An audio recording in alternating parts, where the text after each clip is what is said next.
Mutual fund में tax calculation. यदि आप पैसा म्यूचुअल फंड में निवेश करते हैं तो आपको कब, कैसे और कितना टैक्स पे करना होता है, इस बात को लेके लोगों में बहुत गलतफहमियां हैं। पिछले वीडियो में भी जब मैंने डाला था तो काफ़ी लोगों के सवाल आए थे। मैं आज किसी और टॉपिक पे वीडियो बनाने वाला था, लेकिन लोगों के रिस्पॉन्स को देखते हुए मैंने कहा चलो इसी टॉपिक पे अपन वीडियो बनाते हैं। तो चलिए शुरू करते हैं। मैं हूं हिम्मत Singh Meena, CEO and founder of Rekha investment services Udaipur, आपका दोस्त, आपका mutual fund distributor. Mutual fund में टैक्स कैलकुलेशन को समझने से पहले आपको ये तय करना है कि आपको पैसा डेट फंड में डालना है या इक्विटी फंड में। डेट फंड वो होते हैं जो आपका पैसा फिक्स रिटर्न देने वाले इंस्ट्रूमेंट में इन्वेस्ट करते हैं, जैसे RBI bond, treasury bill, commercial paper, CDs, FD आदि। दूसरे होते हैं इक्विटी फंड। इक्विटी फंड आपका पैसा मार्केट में लिस्टेड कंपनियों के अंदर इन्वेस्ट करते हैं, जो अपनी अपनी कैटेगरी के हिसाब से large cap, mid cap, small cap आदि अलग अलग ग्रुप होते हैं जिनमें इन्वेस्ट करते हैं। फंड कैटेगरी को आप ज़्यादा दिमाग में नहीं लें, ये मैंने मोटा मोटा बताया। इस टॉपिक पे फिर कभी अपन बात करेंगे। चलिए अपन शुरू करते हैं म्यूचुअल फंड में टैक्स कैलकुलेशन। म्यूचुअल फंड में टैक्स कैलकुलेशन को समझने से पहले आपको ये समझना जरूरी है कि म्यूचुअल फंड के अंदर दो तरीके से टैक्स लगता है। पहला होता है शॉर्ट टर्म कैपिटल गेन, दूसरा होता है long term capital gain. Debt fund और इक्विटी फंड दोनों में शॉर्ट टर्म कैपिटल गेन और लॉन्ग टर्म कैपिटल गेन दोनों का समय अलग अलग होता है। डेट फंड में अगर आप पैसा इन्वेस्ट करके 3 साल से पहले अगर निकालते हैं तो वो जो गेन आपने किया है वो आपका शॉर्ट टर्म कैपिटल गेन कहलाएगा, और वही अगर 3 साल बाद में आप निकालते हैं तो लॉन्ग टर्म कैपिटल गेन कहलाएगा। दूसरी ओर बात करें इक्विटी फंड की, तो इक्विटी फंड में अगर आपने पैसा इन्वेस्ट किया है और उस पैसे को 1 साल के अंदर अगर आप वापस निकालते हैं तो जो आपने प्रॉफिट अर्न किया है वो प्रॉफिट आपका शॉर्ट टर्म कैपिटल गेन कहलाएगा, और अगर 1 साल के बाद में आप निकालते हैं तो वो पैसा आपका जो प्रॉफिट बना है लॉन्ग टर्म कैपिटल गेन कहलाएगा।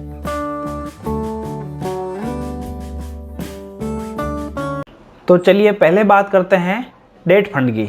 डेट फंड मतलब मैंने पहले बताया था जो अपना पैसा फिक्स रिटर्न देने वाले इंस्ट्रूमेंट में इन्वेस्ट करता है। डेट फंड में अगर आपने 3 साल से पहले पैसा निकाला है तो वो शॉर्ट टर्म कैपिटल गेन कहलाएगा। मतलब इस समय जो भी आपने गेन किया है वो गेन सीधा सीधा आपकी इनकम में ऐड हो जाएगा, और जिस टैक्स ब्रैकेट में आप आते हैं उसके अकॉर्डिंग उसमें टैक्स लायबिलिटी बनेगी। दूसरी बात करें लॉन्ग टर्म कैपिटल गेन की।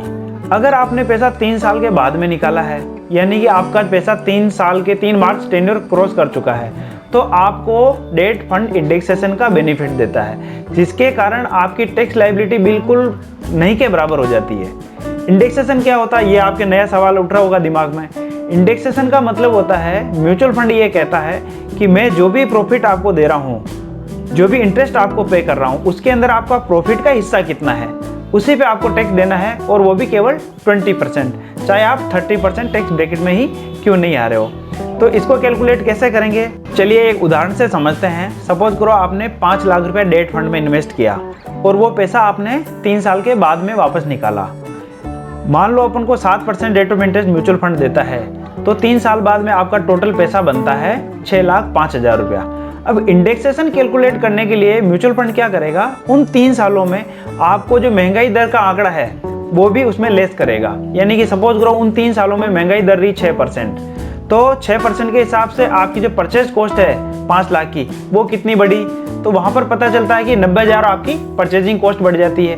तो आपका इनिशियल अमाउंट जो 5 लाख था वो आपका 5,90,000 कंसिडर कर लिया जाएगा, और फिर आपका प्रॉफिट देखा जाएगा। तो देखेंगे कि आपका नेट प्रॉफिट केवल 15,000 ही बनता है, और फिर 15,000 पे आपको केवल 20% टैक्स देना पड़ता है, यानी कि मात्र 3,000 रुपया।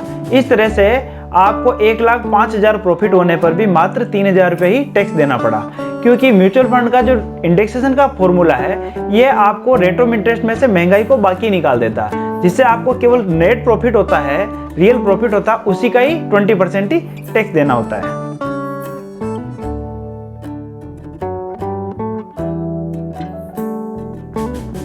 दूसरा पार्ट है इक्विटी फंड। इक्विटी फंड में टैक्स कैलकुलेशन कैसे होगी, जैसा कि अपन पहले बात कर चुके हैं। अगर 1 साल से पहले आप पैसा निकालते हैं तो जो आपने प्रॉफिट अर्न किया है वो प्रॉफिट आपका शॉर्ट टर्म कैपिटल गेन कहलाएगा, और अगर 1 साल के बाद में निकालेंगे तो लॉन्ग टर्म कैपिटल गेन। 1 साल से पहले अगर आप पैसा निकालते हैं तो जो आपका प्रॉफिट बना हुआ है उस प्रॉफिट पे आपको 15% टैक्स पे करना है।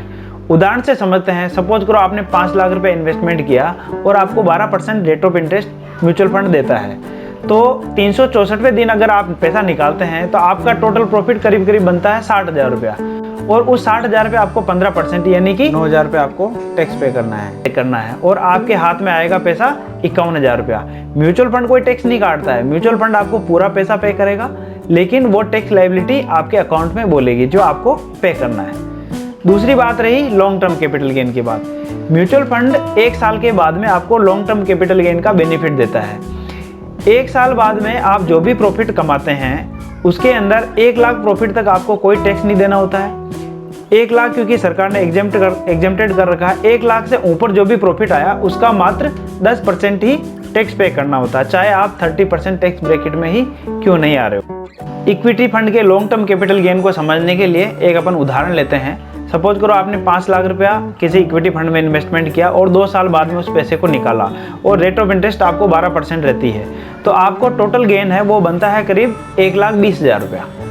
और अगर सारा पैसा आप निकालते हैं तो आपको टोटल गेन 1,20,000 होता है, क्योंकि लॉन्ग टर्म कैपिटल गेन में इक्विटी के अंदर 1 लाख रुपए तक की आपको छूट मिलती है, तो आपको केवल 20,000 रुपये ही जो है वो टैक्सेबल इनकम कहलाएगी, जिसपे आपको मात्र 10% ही टैक्स पे करना होगा।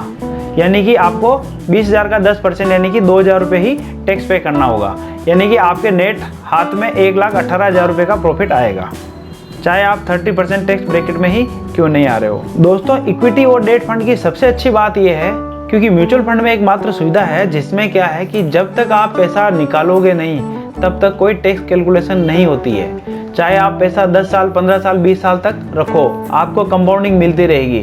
म्यूचुअल फंड जब तक आप पैसा निकालते नहीं हो तब तक कोई टैक्स कैलकुलेशन नहीं करता है। जैसा कि बैंक में आप देखते हो, आप पैसा नहीं भी निकालते हो, बैंक एफडी वहीं पड़ी रहती है, सेविंग अकाउंट में वहीं पैसा पड़ा रहता है, फिर भी आपको हर साल टैक्स पे करना होता है। म्यूचुअल फंड में आपकी कंपाउंडिंग चलती रहेगी, हर साल आपको कोई टैक्स पे नहीं करना, आपका पैसा ग्रो होता रहेगा। जब आप जितना पैसा निकालोगे उस हिसाब से टैक्स कैलकुलेशन होगी। ये म्यूचुअल फंड के लिए सबसे बड़ा एडवांटेज है और आप लोगों को भी इस चीज़ पे फोकस करना चाहिए। मैंने डेट और इक्विटी फंड में कैलकुलेशन को समझाने के लिए आपको 2 उदाहरण बताए थे जिनमें मैंने सिंपल इंटरेस्ट लिया था, जबकि म्यूचुअल फंड आपको चक्रवृद्धि ब्याज देता है, जिसमें मैंने जो बताया इससे कई ज़्यादा आपको ब्याज मिलता है। म्यूचुअल फंड में टैक्स कैलकुलेशन को लेकर अगर आपके दिमाग में अभी कोई सवाल है, कोई कंफ्यूजन है, तो आप मुझे सीधा कॉल कर सकते हैं। रेखा इन्वेस्टमेंट सर्विसेज हमेशा आपकी सेवा में तत्पर है। सारी जानकारी डिस्क्रिप्शन बॉक्स में दी गई है। आप मेरे इस वीडियो को लाइक करें, चैनल को सब्सक्राइब करें और अधिक से अधिक शेयर करें ताकि इस जानकारी को अधिक से अधिक पहुंचाया जा सकते हैं। मिलते हैं फिर एक नए वीडियो के साथ, नए टॉपिक के साथ। तब तक के लिए नमस्कार, जय हिंद।